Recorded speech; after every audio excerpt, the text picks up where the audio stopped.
안녕하세요. 오늘은 7월 30일 화요일입니다. 오늘은 예레미야 41장 1절에서부터 18절까지를 본문으로 큐티 가이드를 시작하겠습니다. 먼저 오늘의 본문을 통해 제가 묵상한 하나님은 혼란을 허락하시는 분입니다. 2절과 3절 말씀을 읽겠습니다.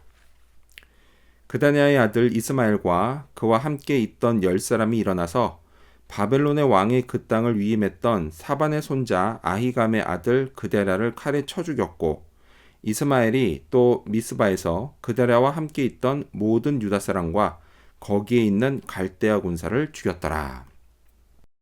그데랴는 바벨론 왕에게 이 지역 통치를 위임받은 사람이었습니다. 하지만 그는 이스마엘에게 살해당합니다. 이로 인해서 이제 겨우 안정을 찾아가는 듯 했던 이스라엘 공동체는 또다시 혼란에 빠지고 맙니다. 이건요, 너무 불행한 일입니다. 하나님은 왜 그다랴가 살해당하게 그냥 놔두셨을까요? 혼란에 빠지면 백성들이 또 힘들어집니다. 이런 백성들을 불쌍히 여겨 하나님이 직접 개입해 그다랴를 구해 주실 수도 있지 않으셨을까요? 충분히 그럴 능력이 있으시니까 말이죠. 자, 하지만 성경을 보면 출애굽같이 매우 특별한 시기를 제외하고는 하나님이 인간에게 벌어지는 일에 직접 개입하시는 경우가 매우 드문 것 같습니다. 자, 만일 그렇지 않다면요.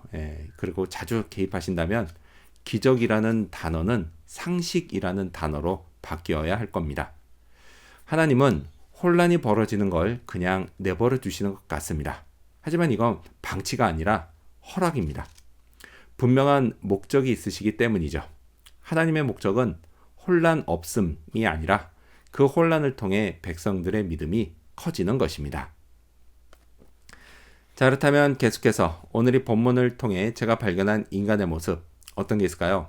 오늘은 여전히 순종하지 않는 사람들을 볼 수 있습니다. 1절 말씀을 읽겠습니다. 일곱째 달에 왕의 종친 엘리사마의 손자요 느다냐의 아들로서 왕의 장관인 이스마엘이 10사람과 함께 미스바로 가서 아히감의 아들 그다랴에게 이르러 미스바에서 함께 떡을 먹다가, 자, 그다랴를 죽인 이스마엘은 몰락한 남유다의 왕족이었습니다. 남유다 왕족은 한때 찬란한 역사를 만들기도 했지만 하나님을 떠나 우상을 숭배한 결과 몰락하고 말았습니다. 마지막 왕이었던 시드기야 왕도 바벨론에 항복하라는 하나님의 말씀에 끝까지 불순종하다가 결국 비참한 최후를 맞이했습니다. 이로 인해서요, 나라는 멸망했고 백성들은 극심한 고통에 빠졌습니다. 이런 실패 경험을 통해 왕족인 이스마엘이 교훈을 얻어야 했는데 그러질 않았습니다. 그에게 남은 건 오직 왕족의 자존심뿐이었습니다. 자, 이런 이스마엘의 행태와는 다르지만요, 하나님의 말씀을 여전히 순종하지 않았다라는 점에서 남아있던 군사들을 지휘한 요하난도 마찬가지였습니다. 17절 말씀을 읽겠습니다. 애굽으로 가려고 떠나 베들레헴 근처에 있는 게롯 기맘에 머물렀으니, 이스마엘 사태가 끝나자 그는 남은 백성들을 데리고 애굽으로 가려고 했습니다. 이유는 바벨론의 보복이 두려웠기 때문입니다. 그다랴의 살해 책임을 물어 바벨론이 또 쳐들어올 게 불을 보듯 뻔한 일이었기 때문입니다. 적어도 요하난이 생각할 땐 그랬습니다. 하지만 그건 어디까지나 인간의 생각일 뿐이었습니다. 바벨론 왕을 섬기라는 하나님의 말씀은 여전히 그대로였습니다. 근데 그럼에도 불구하고 그는 순종하지 않으려고 했습니다. 자, 그렇다면 끝으로 오늘의 본문을 통해 나에게 주신 교훈이 뭘까요? 그건 혼란 속에서 교훈을 얻자입니다. 살다 보면요, 정말 하나님이 개입하지 않으셔도 너무 안 하신다는 생각이 들 때가 있습니다.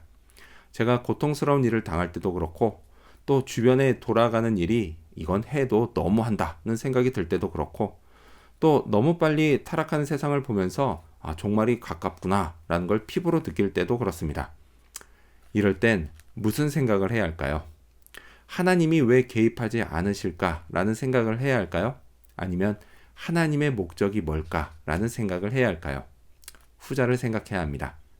하나님의 목적은 제 믿음이 커지는 겁니다. 순종을 통해서 말이죠. 혼란 속에서도 저는 여전히 하나님의 선하심을 믿어야 합니다. 전능하신 하나님의 말씀을 진리로 믿고 따라야 합니다. 그렇게 혼란의 시험을 통과해야 합니다. 물론 매번 완벽하게 통과하지는 못합니다. 실패도 합니다. 하지만 이 실패를 통해서도 저는 교훈을 얻습니다. 역시 순종해야 한다고, 믿음이 흔들리지 말아야 한다고 말이죠. 오늘도 믿음으로 순종하는 그런 하루가 되어야겠습니다. 기도하겠습니다. 혼란을 허락하시는 하나님, 혼란 속에 순종하게 해 주시옵소서. 그리고 교훈을 얻게 해 주시옵소서. 감사드리며 예수님 이름으로 기도합니다. 아멘.